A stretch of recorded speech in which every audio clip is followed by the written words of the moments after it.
অসমৰ হাৰ্টথ্ৰব জুবিন গাৰ্গৰ অকাল মৃত্যুত আজিও শোকত ম্ৰিয়মান হৈ আছে বহুত জুবিন অনুৰাগী। জুবিনৰ মৃত্যুৰ পাছত সমগ্ৰ ৰাজ্যজুৰি উৎসৱ পাৰ্বণত আনন্দ হোলা কিছু পৰিমাণে ম্লান পৰা পৰিলক্ষিত হৈছে। আপোন শিল্পীগৰাকীক হেৰুৱাই কোনেও কোনো উৎসৱ যেন উদযাপন কৰিব পৰা নাই। ইয়াৰ মাজতে দেশবাসী সাজু হৈছে দীপাৱলী উদযাপনৰ বাবে। কিন্তু এইবাৰ অসমত যেন সেমেকা দীপাৱলীৰ পৰিৱেশ, যাৰ ফলত স্থানীয় ব্যৱসায়ীসকল লোকচানৰ সন্মুখীন হ'বলগীয়া হৈছে।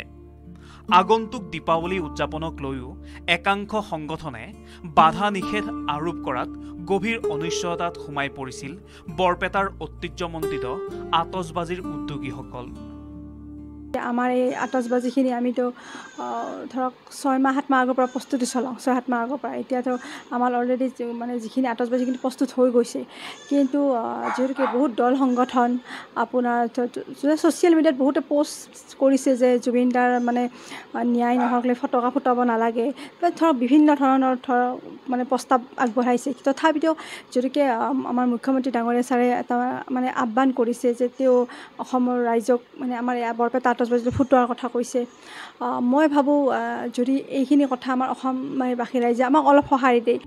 ইয়াৰ বিপৰীতে মুখ্যমন্ত্ৰী ডক্টৰ হিমন্ত বিশ্ব শৰ্মাই জুবিনৰ আদৰ্শৰে কৰ্মত বিশ্বাস কৰি বৰপেটাৰ থলুৱা আতচবাজী উদ্যোগীসকলৰ প্ৰতি লক্ষ্য ৰাখি ৰাইজক আতচবাজী ব্যৱহাৰ কৰিবলৈ আহ্বান জনায়। মুখ্যমন্ত্ৰীৰ এনে আহ্বানক ধন্যবাদ আৰু কৃতজ্ঞতা জনাইছে বৰপেটাৰ থলুৱা উদ্যোগীসকলে। মুখ্যমন্ত্ৰীৰ এনে আহ্বানে থলুৱা শিল্পীসকলক কিছু আশাবাদী কৰি তোলা বুলি মন্তব্য শিল্পীৰ পৰিয়ালসমূহৰ।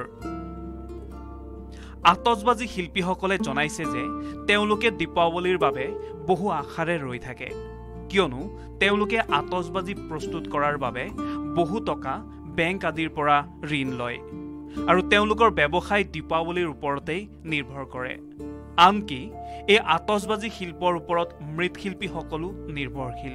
ফলত দীপাৱলীৰ বজাৰখনক লৈ উদ্বিগ্ন সকলো।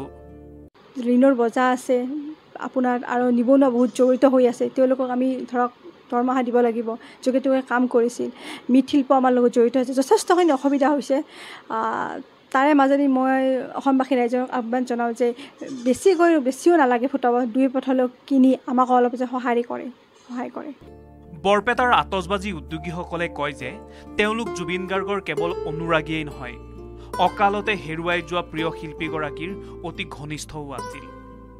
জুবিনেই থলুৱা উদ্যোগীক উৎসাহিত কৰিছিল আৰু সেইবাবে মিছন চাইনাকে ধৰি নিজৰ প্ৰতিখন ছবিৰ কাৰিকৰী দিশত বৰপেটাৰ আতচবাজী ব্যৱহাৰ কৰিছিল। সেয়েহে জুবিন গাৰ্গক অন্তৰত ৰাখি তেওঁলোকে এইবাৰ আতচবাজী প্ৰস্তুত কৰিছে। অৱশ্যে এইবাৰ জুবিনৰ প্ৰতি সন্মান জনাই বৰপেটাৰ আতচবাজী উদ্যোগীসকলে শব্দহীন আতচবাজী প্ৰস্তুত কৰিছে। বৰপেটাৰ পৰা জিলিয়াছ দাসৰ ৰিপৰ্ট, লোকেল 18।